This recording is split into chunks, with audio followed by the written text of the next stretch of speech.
Una bruja le quiso arrancar los testículos a un policía en Colombia. Hola Pepe, buenas noches. Espero que te encuentres muy bien.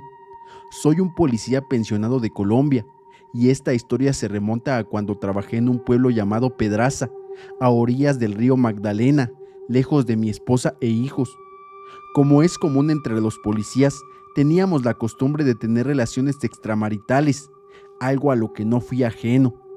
En esa localidad tuve un romance con una mujer cuyo nombre prefiero reservar. Una noche después de haber tenido intimidad con ella, se quedó a dormir en la habitación conmigo. Después de charlar un rato, ella me preguntó por qué no dejaba a mi esposa y me quedaba con ella. Yo solté una risa burlona y le respondí que ni con brujería dejaría a mi familia. Ella me miró, se echó a reír, bajó la mirada y eventualmente nos quedamos dormidos. Pasaron los días y una noche en particular, después de haber hablado por teléfono con mi esposa y despedirme de ella, me acosté boca abajo en mi cama. Apenas eran alrededor de las 10 de la noche. Mi habitación estaba iluminada, lo que me permitía notar cualquier sombra en ella. Es importante mencionar que en ese tiempo, varios compañeros y yo vivíamos dentro de la misma comandancia. Pero bueno, continuó mi relato. En ese momento sentí que algo pesado se posó sobre mi espalda y no me dejaba voltear ni mirar hacia atrás. Parecía ser una sombra, pero no lograba distinguir con claridad. Luché un rato con esa sensación, pero luego recé mentalmente un Padre Nuestro y un credo. Entonces, lo que sea que estuviera ahí dio 2 vueltas en la habitación y se fue volando por la ventana. No puedo negar que me asusté mucho, así que salí apresuradamente de la habitación y me senté junto al guardia de seguridad que estaba de turno esa noche. Cuando me vio, el guardia me preguntó si no podía dormir. Para no demostrar que estaba asustado, le contesté que me quedaría un rato a acompañarlo, ya que no podía dormir. Estuve despierto toda la noche y fue alrededor de las 4:30 de la madrugada cuando finalmente regresé a mi habitación. Al día siguiente, durante el desayuno, estaba acompañado por todos mis compañeros. Les conté lo que había sucedido durante la noche, y no faltó el compañero gracioso de apellido Castillo, quien me bromeó diciendo que si él hubiera estado en mi lugar, rezaría una oración en especial y enfrentaría a esa bruja teniendo intimidad con ella 3 veces. Otro compañero intervino y le pidió que dejara de jugar con eso, ya que ese era un asunto serio y no deberíamos invocar a esos seres ahí, ya que podrían impedirnos dormir, o peor aún, nos podrían hacer algún daño. Castillo insistió en que esa cosa se dejara venir esa noche para demostrarle de lo que era capaz. Entonces, la mujer encargada de preparar nuestras comidas advirtió que nos calláramos, porque no se debía de jugar con eso, que teníamos que tener mucho cuidado, porque en ese pueblo abundaban las brujas y podríamos pasar un mal momento. La mañana transcurrió entre charlas y risas. El día pasó y llegó la noche.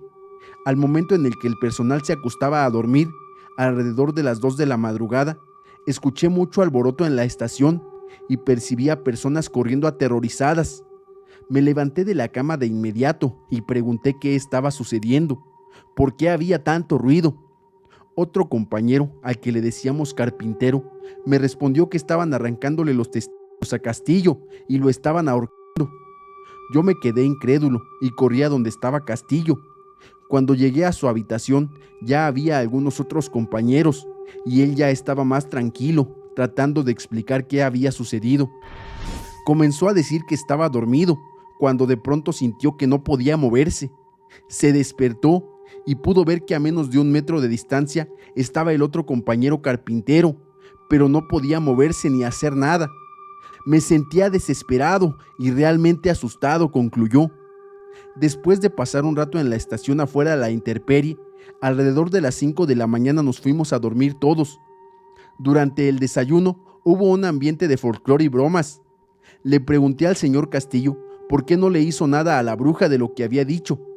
¿Qué pasó? ¿Dónde quedó el valiente que decía ser?, le dije entre risas. Él bajó la cabeza y con mucha pena me dijo: mi cabo, eso es espantoso. Uno queda como petrificado, no se puede mover ni hacer nada. Pensar que Carpintero estaba justo al lado de mí tan cerca y yo intentaba voltear la cabeza, pero ni siquiera podía tocarlo o hablarle para que me ayudara, mientras esa sombra me estaba ahorcando y apretando mis genitales. Fue realmente horrible, mi cabo. No se lo deseo a nadie, finalizó. Pasaron los días y nuevamente yo, en mi actitud de amante, llevé a otra nueva amiga a mi habitación en la noche. Alrededor de las 3 de la madrugada, esta mujer comenzó a gritar y a taparse la cara, diciendo: quítamelo de encima, por favor. Decía que esa cosa era horrible y que la iba a morder.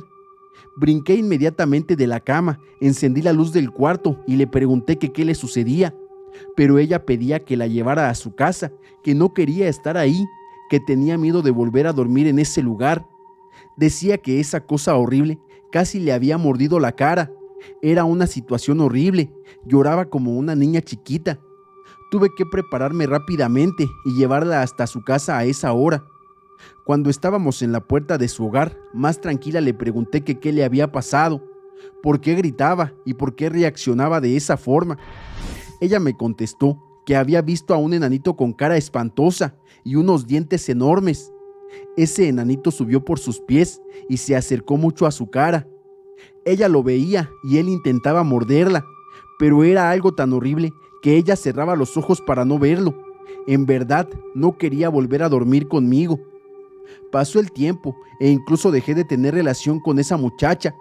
Esa sombra me seguía a todas partes.